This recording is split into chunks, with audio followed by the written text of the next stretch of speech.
is a kind of we all know it's a failed opportunity on our part, but you know, you Well, can only for push Omnet, us. it's fair, but for You this can only one, maybe we have a chance. What you we can only presented was push great, by the way. we can only push strings so far, is the point, right? I like this I mean, one. at some point, if no one's pulling on the string, it never goes anywhere. So, you know, that's what we have to do. Yeah.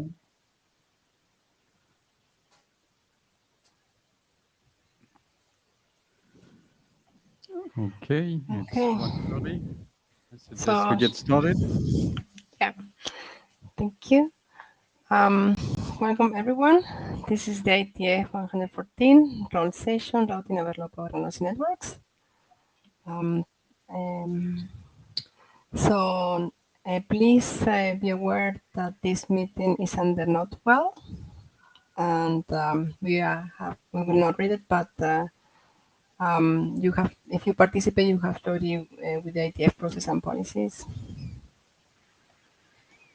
Then we have resources as depicted in the slides. Materials, please, minute takers.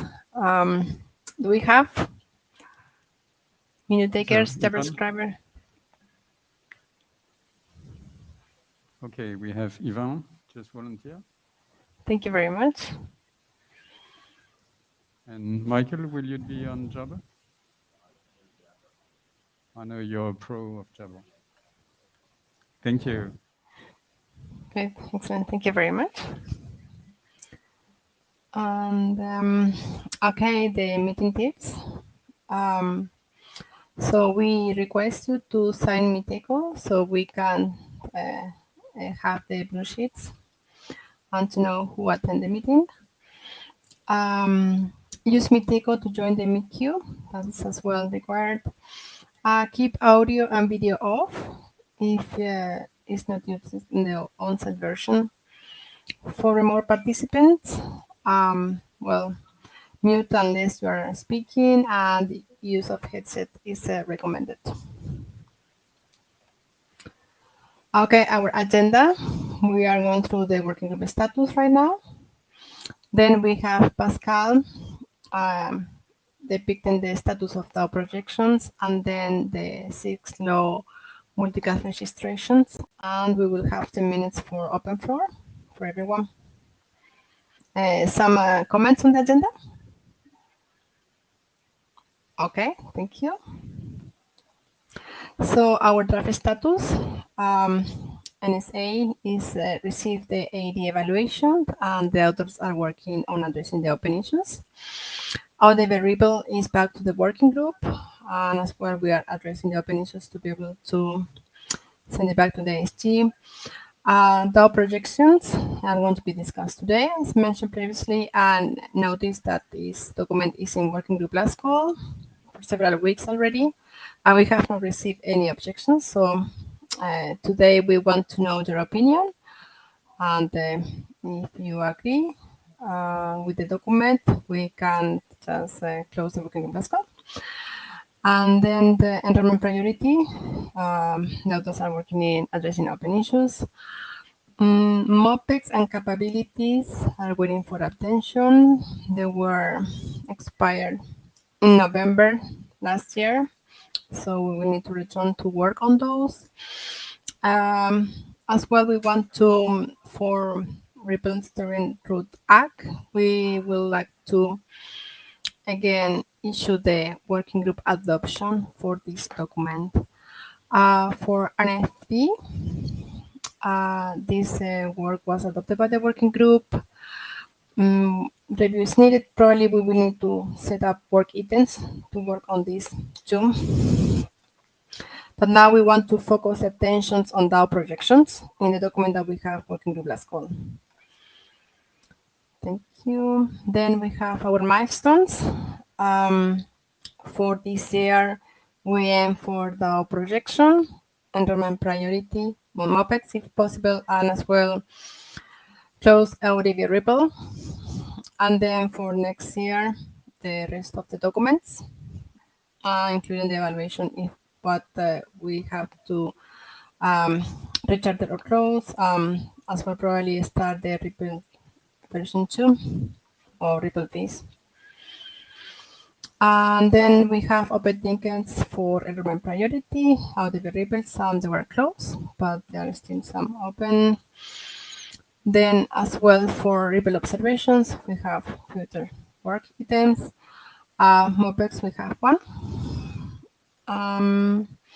Then as well to mention that on Friday, we are going to have Manet, in the Manet meeting, there's going to be a discussion of multicast with Babel and Roll. So we would like you to participate.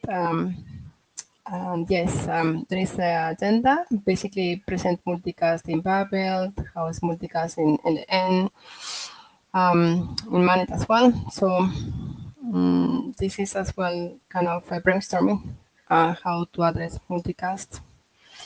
But I think it will be interesting. And I think following this meeting, there is a buff on multicast as well. So yeah, lot of work on those topics.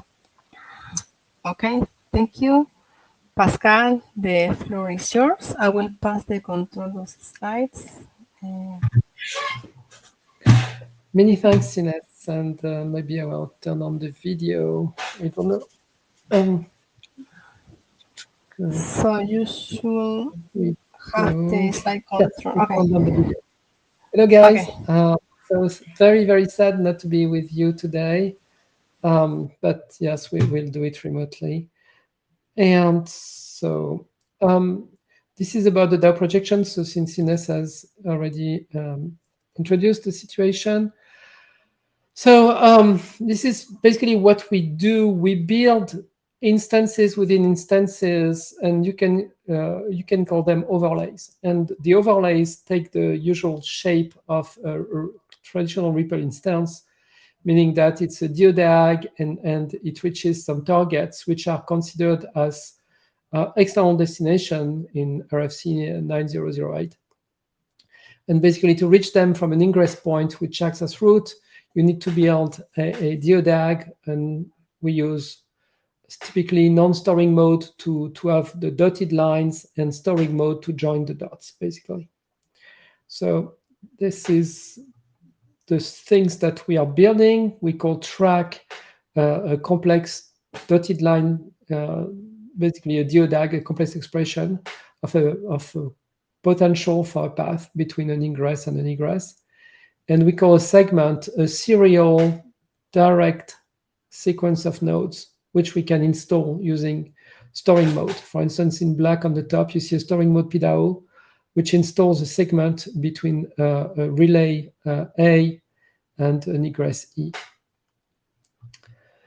So basically, you can also see that as a way to use Ripple to do traffic engineering and really to install what Row will be using to make wireless a lot more reliable.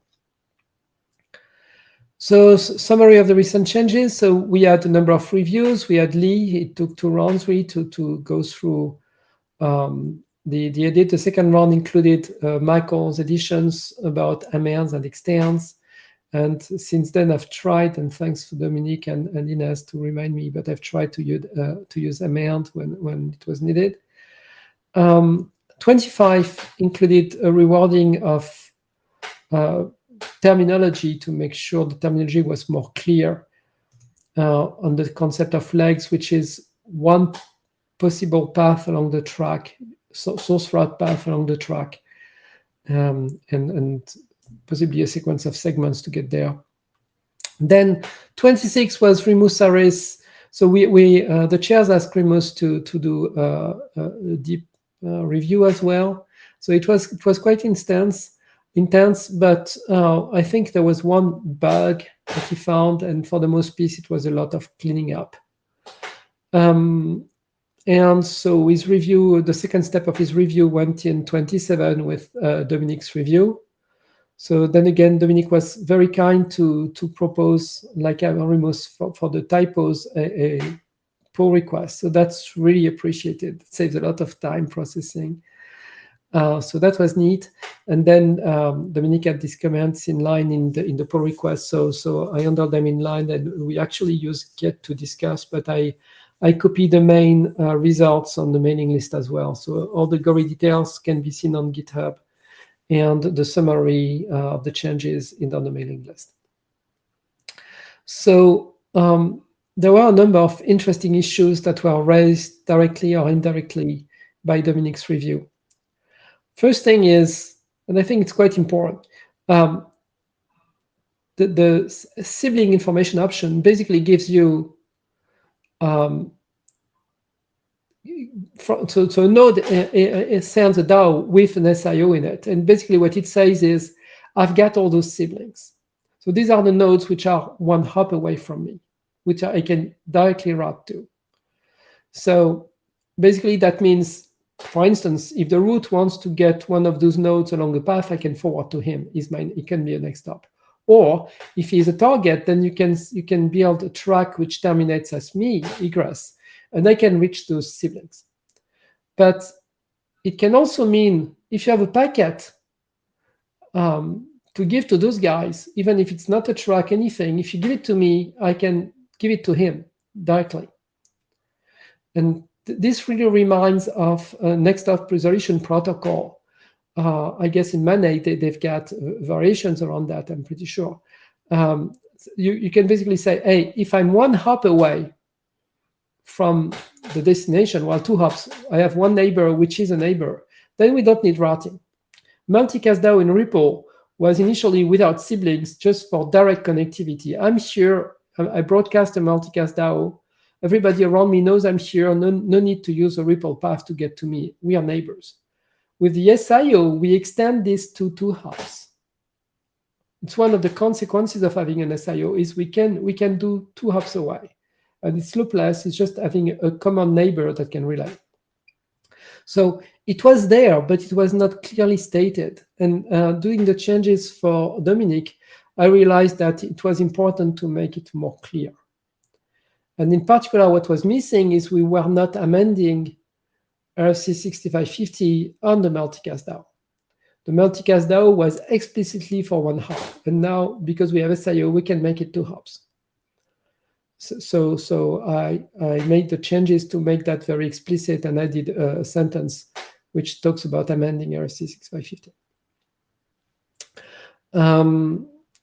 So yeah, and by the way, there is one IPR which was related. So it's not fully that, it's never fully that, but just in case, I asked the lawyers to add that IPR. We already had Cisco IPR on this draft. So this is a second Cisco IPR on the draft, which will, the guy promised me that he will push it just now. So before we do the Shepherd call, I will make sure that the second IPR, which really relates, well, at some point it uses those 2 hop things. So it's quite useful, in fact. So I will declare this IPR. Next slide, please. Oh, it's me, I forgot. Yeah. So another thing which came up as part of the discussion with Dominic, and that one also is important.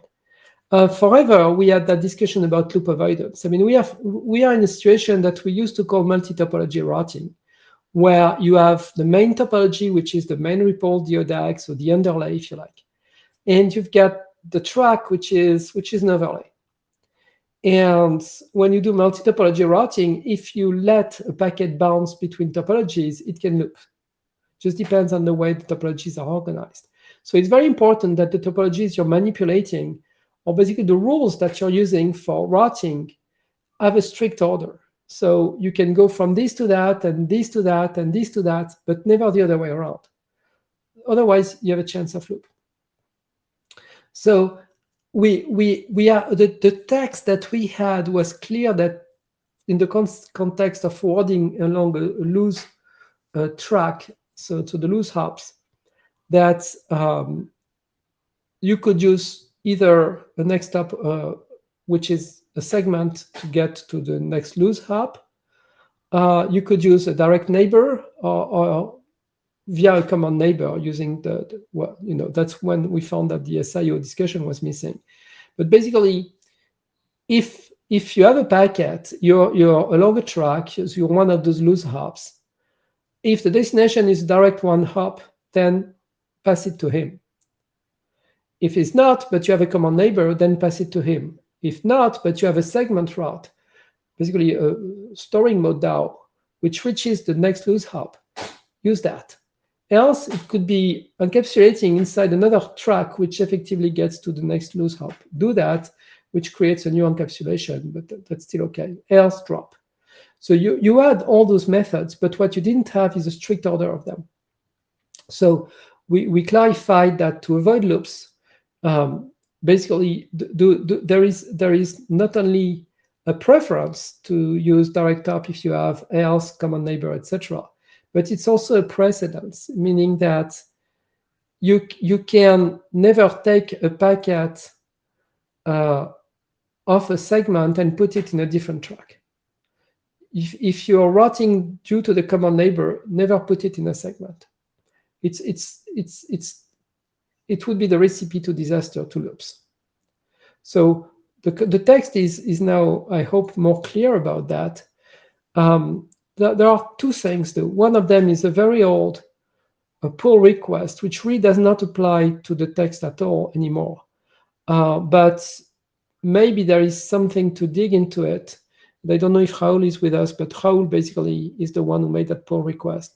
And I would have liked Raoul to chime in and look at the new way we do loop avoidance, basically, if it matches his intention in this pull request. The second thing is this preference of using a direct hop and then a common neighbor. Since segment is on the right, it's less preferred. Forwarding along a segment can use a direct hop, but it could also use a common neighbor. So today, the way the segment is written is you have to be in direct sight to the next hop in the segment. It is a strict thing. But we could have made it one hop loose, basically. The segment could be, you could be relaying to someone which is not your direct neighbor, but the neighbor of a neighbor, and that you would know using SIO. It's just not done. I don't think we want to take a big risk and change that inside the segment. But when the segment, you're done with the segment and you have to deliver, at least the destination could be via a common neighbor.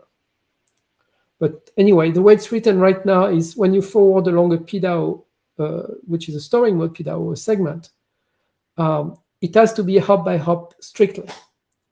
When you forward along a track, you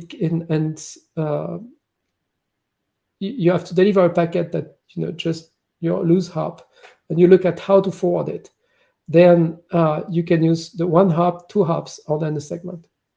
So there is a slight inconsistency. If you look at the strict order, common neighbor is acceptable, has more precedence than segment. So common neighbor will not loop, even if you forward inside a segment at this time. It might not be very clear the way I say it. But basically, the question is, should we allow to forward via common neighbor as we route along a segment? Mostly when we deliver at the egress of a segment. It's not fully consistent, the fact that we allow it for tracks, but not for segments. Just because I didn't change the text and did not want to, I wanted discussion on this. So I hope we come back to that. And that's pretty much it. By the way, there is a 28 on the works, because I got the new feedback from Dominique after 27. And we found that something else of interest was missing. So it is, let me find, maybe I can share the diffs. Where are we? Yes, so the bottom line is we didn't clarify in this document something which is very clear in the main REPL spec, which is that each REPL instance its own rib. It's a VRF, if you like. It's its own rib. So when a REPL node runs 2 instances already with 6550, when you forward along an instance, you really use one VRF, and if you can never go from one instance to the other. It was already there. It was important. They are shipped in the night, and that's why we tag the packet with the hop by hop option, the the RPI basically. The RPI tells us what instance that is. That allows us to look at which rib we forward against, and we can only use this rib. That's why, again, we avoid loops in this multi-topology routing thing. It was already there with REPL, but it was not really said, again, in this document, that, yeah, even if you do an overlay inside the main DODAG, it's still another DODAG, so it's still another instance, and still it's a different rib. And you have to forward along that rib, unless you have a common neighbor, unless you have a one hop. So I added some text to just clarify that. It doesn't change anything, it just clarifies that, each instance is a rib for the router. Multiple instances, multiple ribs, and then forward along. So that's one thing you will find in 28. And if there are comments today, then I'd be glad to add them to 28 as well, and then I can publish it.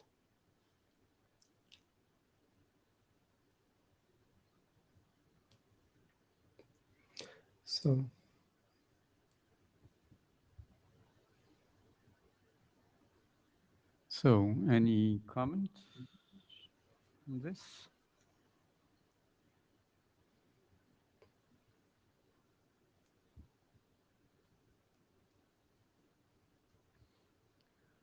I can't see any comment in the room. Anything in the chat? Nope. So everyone is accept this via common neighbor? Sorry?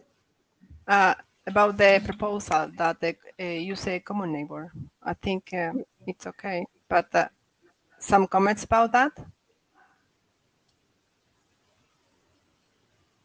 And just think about next stop resolution protocol, next stop discovery protocols, and those terms. It's basically the fact that if you have a common neighbor, then it will relay without a loop and without a routing protocol. I mean, that's in Mane, that's a usual thing. Just that REPL was not using it because we didn't have the sibling, but now we have it, so we need to leverage it in full. Thank you. About overlapping legs, when it will be needed? Because it's not clear to me so much. What will be needed? I'm sorry. Sorry, overlapping legs. Interleg segments, like north-south. Oh, when you north-south we cannot do, because so if you go, that's when we refer to the row architecture. So that's another interesting discussion, and Alvaro is in the room, so I will like just to say, hey, Alvaro, there's one for you here. Basically, one consumer for what we are doing here is row. Row needs those tracks, and row has defined them. So I refrained to do too much definition in this document. We wanted to keep the two completely consistent. And so row has a concept of track, which is a little bit wider than what REPL can build. Because in REPL, we have a DODAG, meaning that all the links are oriented. So you go east-west from source to destination. With row, there is also north-south. North-south is bidirectional. You can use it up-down or down-up. Just don't want to loop. So you must have something which tells you how not to loop, for instance, a source route. But the link could be used in both directions. And the reason for that is in row, sometimes you want to do checkpoints to make sure that the packet, for instance, if you have a north path and a south path, having a north-south link to connect the two allows you to check if both hands have received the packet, and if they don't, then they share it. So now both hands have the packet and it can forward. So you can basically replicate over the north-south in either direction to make sure that the packet is there. And then you can continue to the west. this capability is not present with REPL because REPL does not signal sibling routes, basically routes which would be between nodes of the same cost. It was proposed very early in the design of REPL because of one big drawback of DODAGs, which is basically that the node which is closest to the root has no plan B. Because every link is oriented, at least the node which has half of the load under his on his arms, because it's close to the root, it's just one hop away from the root. Well, because he's the closest, he cannot not have a plan B. He cannot pass it to somebody else if the connection to the root is dead. So he has half of the traffic or so and no plan B. So routing between siblings around the root, for instance, would have been useful. But we decided not to do it, so REPL does not have north-south, still today. So that's why Row has a little bit more than what REPL can build. We can always discuss in the future how we do north-south, but the use case is basically this: if you want to replicate a packet on two paths, and you want to verify at some point in the middle that both sides, the packet is still there, was not lost, then you can reconcile. You can sync over this north-south. Basically, the first one which has it passes it to the other, and the other sees that, oh, I got it from him, I won't pass him. But if I didn't get it from him, I will pass him. And you see this kind of rule. And so you're sure that both sides of the north-south segment, now they have the copy and it can progress again to the west. That's replication form. Okay, thank you. I understood. And can you mainly, how can we differentiate from a track from a complex track? Basically, there is a metric, or basically if they have a lot of segments? The term complex track was there to just explain that it's not serial. Okay. Basically, if you express something of A, .B, .C, and that would be your simple track, basically serial track. And now you would have segments between A and B and C, which would be the one hop storing mode thing. Now, with this, if you lose the packet, there is no way to get it to destination. If you have more than one possible path, then you have a complex track. The track is a potential. You can send your packet along this DODAG, and when it forks, you can choose to send it up through the up path or the down path. I mean, each time it forks, or you can decide to replicate or anything. That's raw. So how you use it is really raw. But basically, it's an opportunity. See the track as an opportunity. If a packet is not replicated, then when you forward and you have more than one next stop, you choose one. That's what you typically do with REPL. You choose one. Typically, for instance, you use your preferred parent to go to the root, but you have an alternate parent. You could have passed the packet to him, it would have gotten there. So the DAG is a potential. A certain packet will experience one of those potentials. It's going to be the path. So the path is the actual experience of one packet. A different packet may experience a different path between the same A and the same B if you have a DODAG between the two and you load balance or do whatever. So the path is different from the track. The track is the potential. It's the global set of everything that's possible. And the path is the experience of one given packet. Yes. Okay, thank you. More questions or comments? So there is any objections to close the working group last call after these issues mentioned by Pascal were raised and addressed in the version 28? Maybe I can state that differently. Pascal, we've been in working group last call for quite a few weeks, maybe a few months already. What's your opinion on the stability and convergence of this document? Given the various changes, additions that have been made in the recent weeks, what's your feeling? Well, for the most thing, I would say that it was a lot of clarification. For instance, what I just said today, reply to you on the email, is something that has always been there. Each instance is a rib, but it was not written. So I think it's all going the right direction. The only thing and it's nothing new. the thing which the most surprising thing might be this SIO thing, which maybe people did not realize it was there. So again, it's clarification. So I just voiced it on the mailing list in your reply. I made a point today. So I hope if somebody has a problem with that, but it's a very traditional thing to be able to route through one hub. So I would be surprised, that somebody chimes in. But if somebody chimes in, today or on the mailing list, happy to address that. But no, you've seen the fixes that you've proposed, right? You made the document a lot more readable. And the guys before you, Torres, for instance, spent a lot of time asking me to reorganize to help the first reader. Then we had all the reviews that I showed. We had a good number of reviews. If you look at my slides for the previous IETF and the one before, I always retrofit the last 4 or 5 items. You see, it's a lot of clarification, a lot of typos as well. Sorry for that. But it's all going in one direction. That's basically my answer to you. We have not forked, we have refined, clarified, but I don't think it's all stabilization. It's not forking to something completely new at the last minute.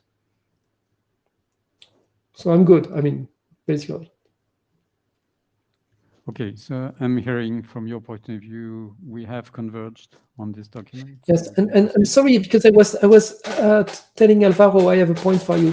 The point for you, Alvaro, was that I'm referring the raw architecture for the terminology of tracks.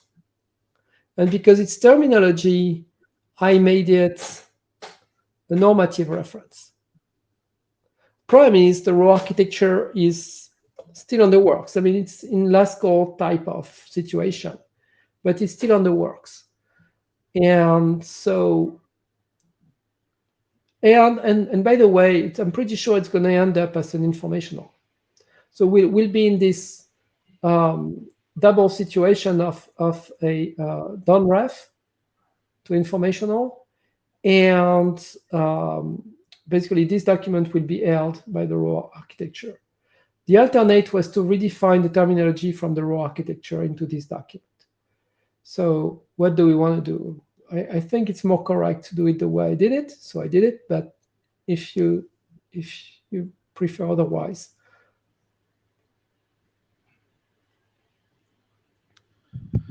Hey, Pascal. Alberto Rotana, Rolling AD. So, is this? Yeah, it's it on. is Yeah, working. cool. So, I think referring to another document for terminology versus redefining is the right thing to do. Right? We don't want to define the same thing in many places and then have the definitions maybe not be in sync or et cetera. So that's a good thing. Don't worry about the reference and if there's a down ref or not. First of all, knowing that it's an architectural document, I'm sure that it will get referenced later by some other things as well. So that shouldn't be a problem. And I'm going to say, don't worry about the sequencing either, thinking that the raw architecture is a little bit behind, because in any case, my publication queue is relatively deep. So by the time I get to this, we won't have to worry about it anymore. Yes. Okay, that's good. And if for some reason we completely abort row, then I'll change that, obviously. But the architecture is on the right track. So I'm not.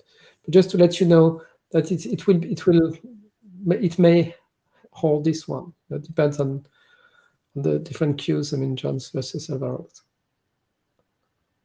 Okay, and that's pretty much it for me. Okay, very good. So, so ready for PR? I will publish 28, and then you press the button. That's the deal. That's the deal, unless I hear a strong objection here in the room or in the mailing list in the coming days. But okay, so we do that at the end of this week, depending on the mailing list activity, if nothing wrong shows up, I'll publish because after that I'm in PTO. So I'll publish 28 and then rely on you. Okay, Very thanks good. so much. Thank you. And you're back again for the next presentation.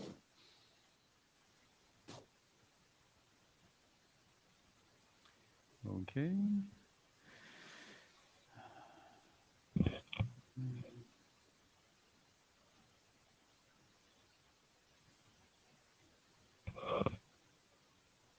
Pascal, did you just disappear? I'm trying to pass you the control again. Oh, ho, ho, ho. Okay, so, well, I mean, I'm lost. Why do you pass me the Yeah, I control? think, aren't you talking about 6-law registration? Oh, You're next on the sorry. agenda. Yeah, The whole I session actually get is some slides. for I you. forgot that it was there too. I'm sorry. I just We so convened yes. 20 people in a room just for you, Pascal. Okay. So yeah, this is a work which is. Let me start the video again, just to be a little bit polite. Yeah, there we go. So this is a work which started at 6-law, but really the way it's written right now, it impacts 6-law, 6-man, and Roll. And the reason for that is we wanted to give a complete story across work groups. And that's kind of based upon some other histories. For instance, the 6-law ND versus Ripple stories, which has been bouncing back and forth between 6-law and Roll. We did RC at 505, and then we did RC 9010. And to make something like that work, you have to think in advance in 505 everything that 9010 will need. And obviously, when you write 9010, you realize that, oops, you should have done this in 9505 or something. So if we want a consistent story and as we build it, we might impact ND and we might impact Ripple. So this time we tried not to make the same mistake and say, oh, let's build the full story and write the right impacts on the 6-law side and the right impacts on the Roll side. So next slide, it's me. So that's why we ended up with this single document. The document showed up at 6-law because it starts with what you register. In this case, we are talking about extending 8505 for anycast and multicast registration. And why are we doing this? We are doing this because we got some users which came to us and came to the Ietf effectively and said, hey, we're good for ND, we live without multicast, and that's really great. But we still need multicast. And for multicast, we have the same problem as we had with ND, right? So the report creates a pool, a multicast pool by the router, which is exactly the model that you don't want in an IoT network. Because it means that the devices have to be awake, waiting for this pool, and reply even if there is nothing interesting to report. The devices prefer to sleep on their own schedule and tell the router when they like. And guess what? They already have 8505 to report that they have an address, a unicast address. Why don't we extend 8505 to report that you're interested in listening to a multicast address, or if you're participating to an anycast address? So basically, that's what we did with this document. We said, hey, the nodes already don't need MLD for ND, right? 6-law ND does not rely on MLD. Now there will be no MLD at all, even for multicast. You can register to your router, and the router will do what's necessary. So we have the same benefits as we already have with 8505. We have basically a host to router interface, which is completely abstract to how the router routes or now does multicast. So that was where we started from. But then we said, hey, by the way, what is the multicast for this? Oh, it could be Meeple, and that's what Wyson is doing. But most of the time, people are using non-storing mode. And guess what? We have multicast only in storing mode. So we said, hey, let's provide the multicast that goes with it for non-storing. And the very cool thing is we had all the tools in our toolbox for doing this.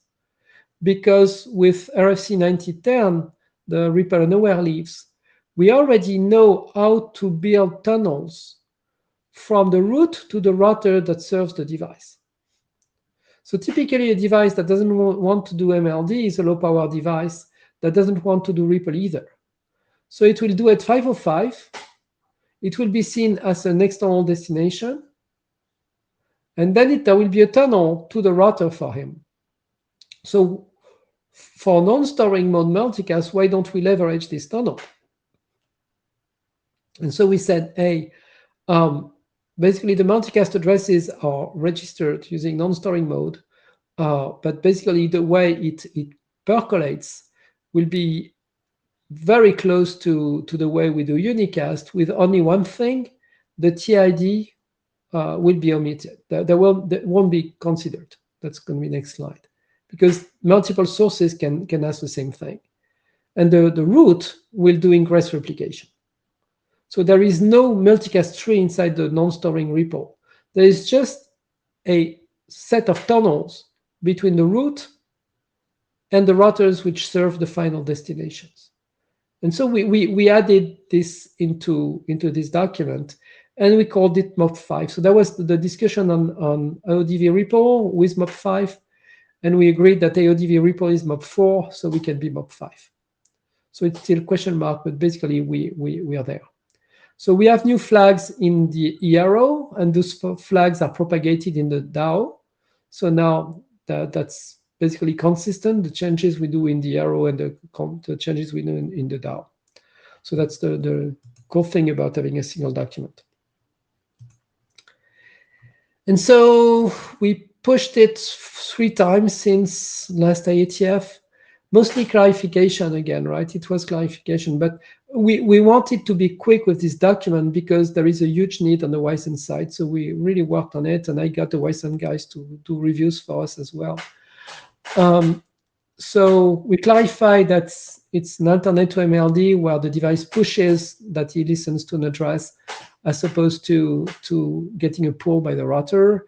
We clarified that the TID freshness assertion is not done, because there will be multiple devices not synchronized that will do the same request for the same multicast or anycast address. So repo should not decide that the only good ones are the freshest based on TID, because the TID won't be synchronized. So it's not a unicast moving for which the TID is meaningful. It's just multiple registration for the same address. So don't use TID. Now, the most interesting thing that happened recently is this question that we did not really solve in 8505, which is what happens if the router reboots? And basically, how does the 6LN know that it needs to refresh the state in the router? Because until then, it won't get any packet. So what we did is we created a new arrow status, which is registration refresh request, that the router can send in an asynchronous NA, which already exists in 8505, but this status is new. And the asynchronous NA can be unicast or multicast. So for instance, if the router gets a packet from a 6LN that it doesn't know, it's not a normal situation, because you need to register to your router before you use him. I mean, for savvy or stuff like that. So the router should know about you. If you start sending him a packet, it doesn't know your address, he may send this new arrow status. It can also be an asynchronous multicast. In the case of Wyson, for instance, they have effectively a multicast channel. It's slow, it's periodic, but they have a time where the devices are synchronized and will listen to a multicast. So the router will have an opportunity to send a multicast arrow NA with an arrow status registration refresh request after it reboots. You can do it once, twice, 3 times, and getting a chance for the 6LNs to discover that it has rebooted. Now, it's not the only way that we propose, and that's going to be next slide. And by the way, I had an early discussion with Amanda on the IANA section. So I've revisited the IANA to fit better with the model that she expects. Basically, we used to call things subregistries and registries. It was unclear what was a registry and subregistry. There is no subregistry. So all the tables, individual tables now are registries. And basically the web page, which aggregates a number of registries, now is kind of a registry group, or you can say it's under the name blah of the page. But the page itself is not a registry, it's a group or just a page. The registries are the things inside. So I reworded things in here and in DAO projection document as well. And you'll see that in 28, but it's all now fitting the way Amanda wants it. So this item I just said is next slide. Let's go to it. So the second thing that the router could do when it reboots is effectively send an asynchronous array. Now, sadly, this does not exist at 6man, and that's the reason why I'm saying this document impacts 6man. And Alvaro, again, this one is one that could deserve your attention. So you know that when you want to have a new option in array messages, you need to get the documents through 6man. And so we had the discussion at 6low yesterday, what we do with this option. And there are two things we can do. We can take the text out of this document and publish without it, or we can get the document through 6man to say to get our approval. And Eric Klein yesterday was more into let's make it a separate document, which means that either we kind of block this document to make the other one a normative reference, or we live without it. And when we publish the other one, we say, oh, by the way, we extend this one with, as a potential user of this option. And basically what the option is just the time that the router has been awake. So if you register at 5 p.m. and the router, and now it's 6 p.m. and the router says I've been up for 30 minutes, you realize that the router has lost your state.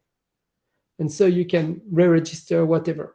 So it applies to 8505, it applies to this, and it would apply to anything that anyone is doing with a router and the router has rebooted.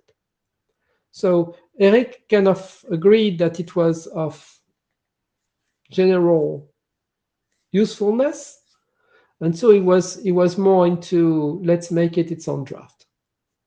So that's where we were. And so basically Eric has a task to discuss it with the other IDs, basically you and Eric Vink for 6man, and probably the 6man chairs as well. And come back to me on whether I should take that particular option and its processing out of this document, make it a separate document. So for me, it's either way is okay. We can live without the array option because we have the NA, so we still have a solution. It's good to have the array in the toolbox. Adding it later, the only problem I have is the implementers of this RFC might not implement the array, and when we publish the array, they won't even care or know that it's there.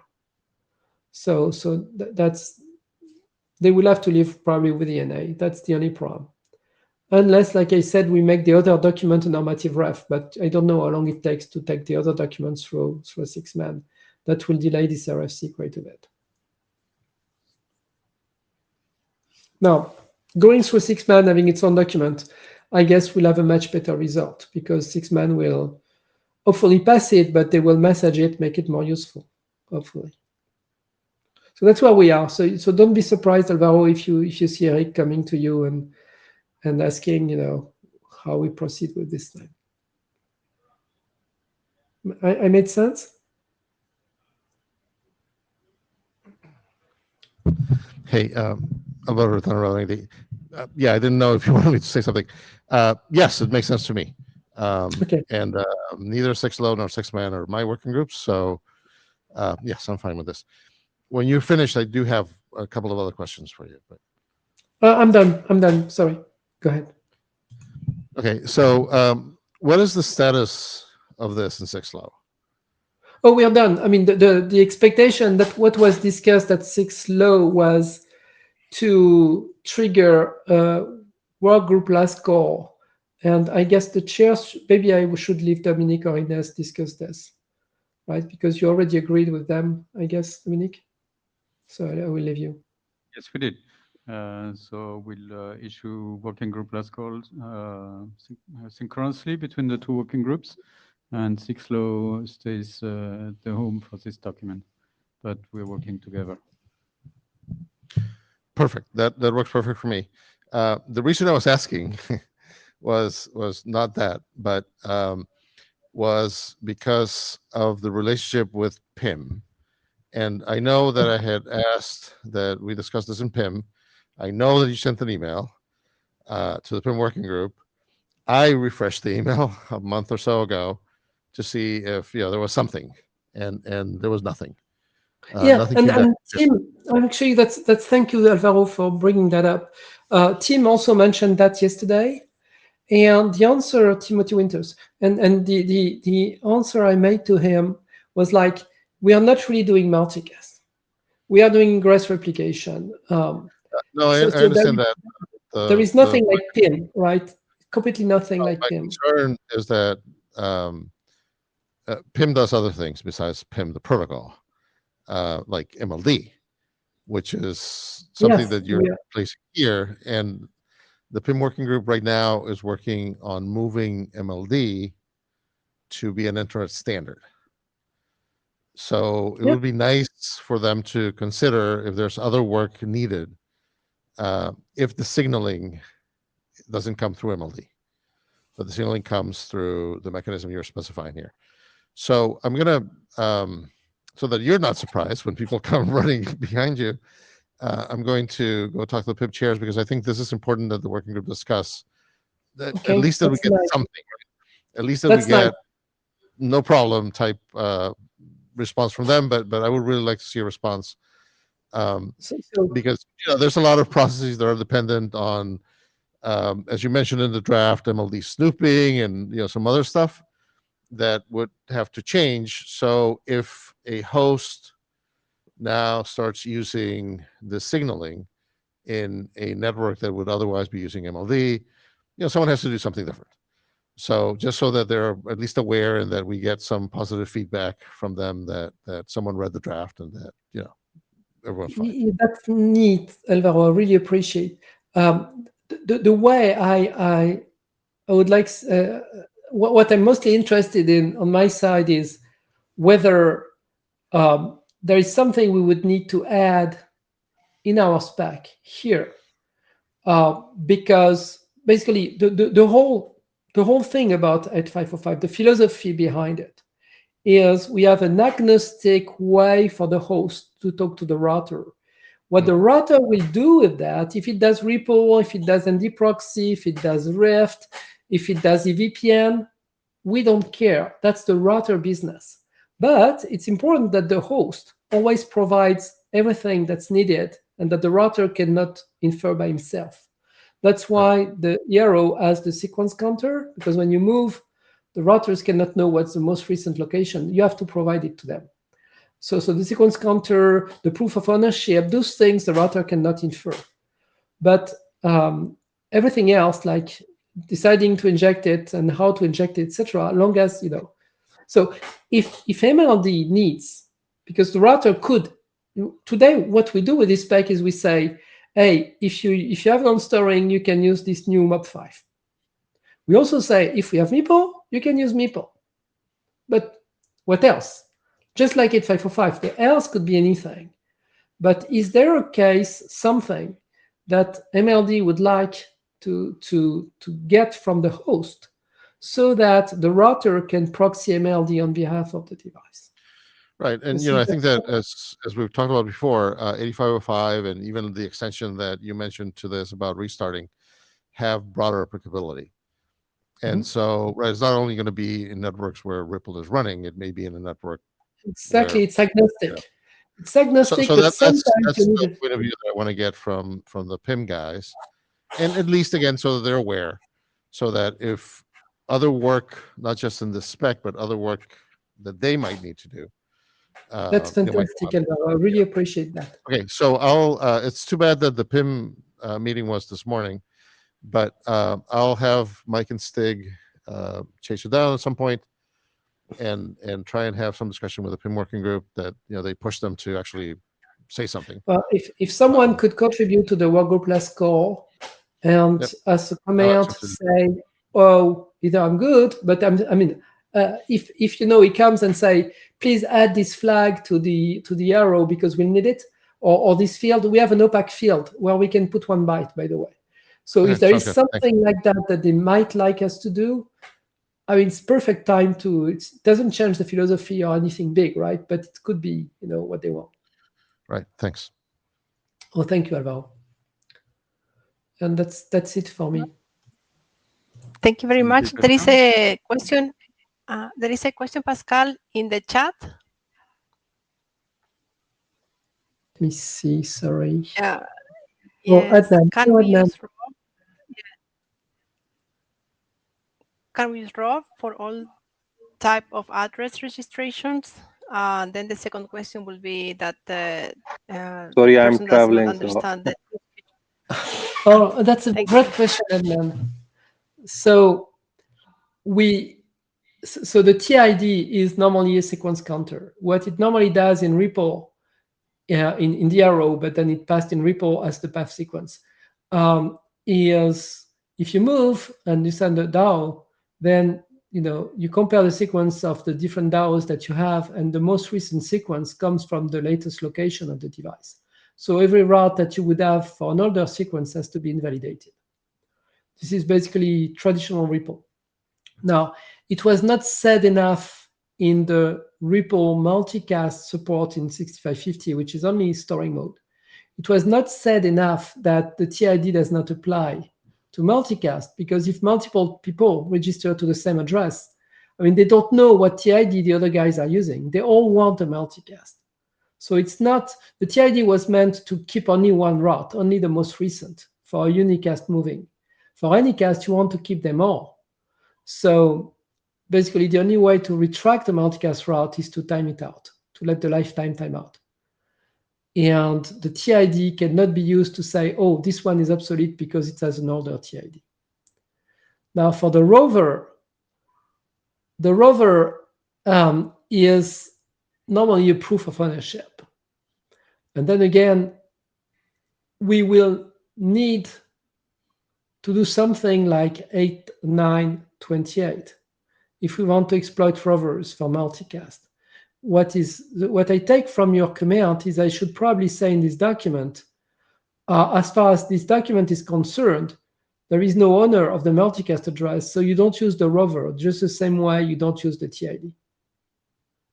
Now, in the future, we may have a spec which synchronizes the rover values and synchronizes the TIDs between the different requesters, in which case the rover would have effectively a significance.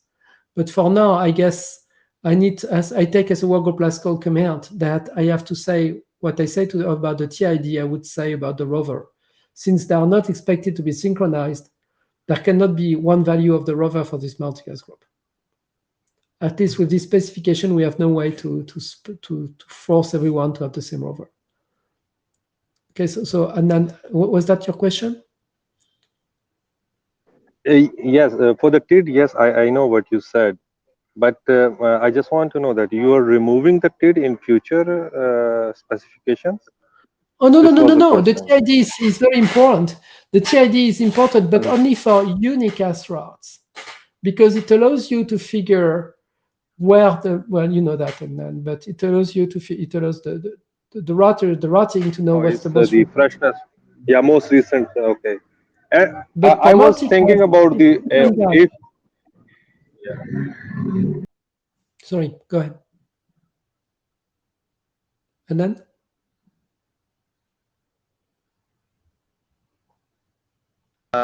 It's okay. It's okay from my side. If I let me think, but if I have some question, I will email on the group. Okay. Thank you for this. Actually, I mean, I will make a change. I have to take a note to say TID, but also rover. Great point. Very good. We have 1 minute left. Any more questions in the room, in the chat? I'm just starting this about this document about multicast. If you're willing to review the draft, please raise the hand.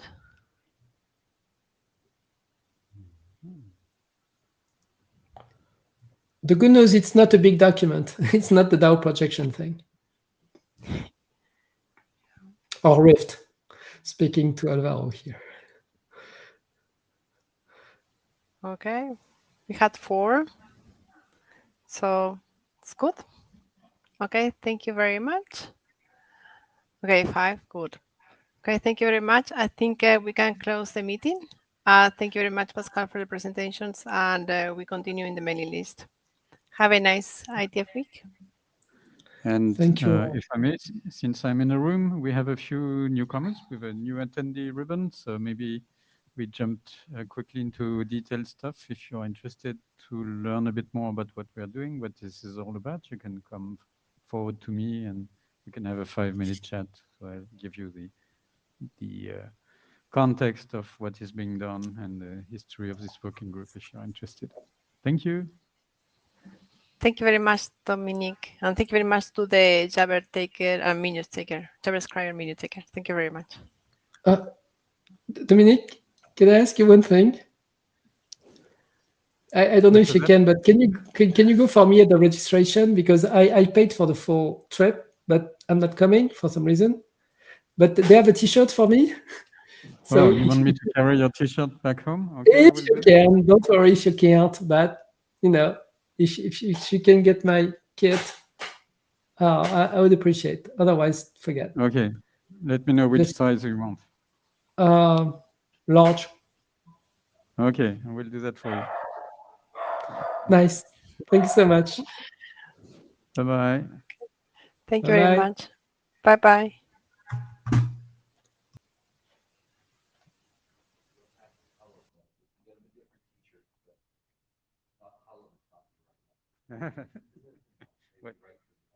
We had that last time, if you remember. You ordered one size, they would give you another one purposefully because they were outsized. Okay, bye-bye, Ines. Oh, she's gone already.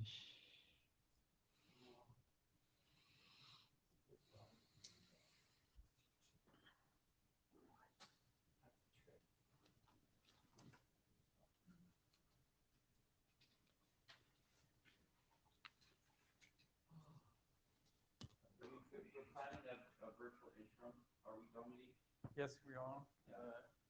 Probably early September.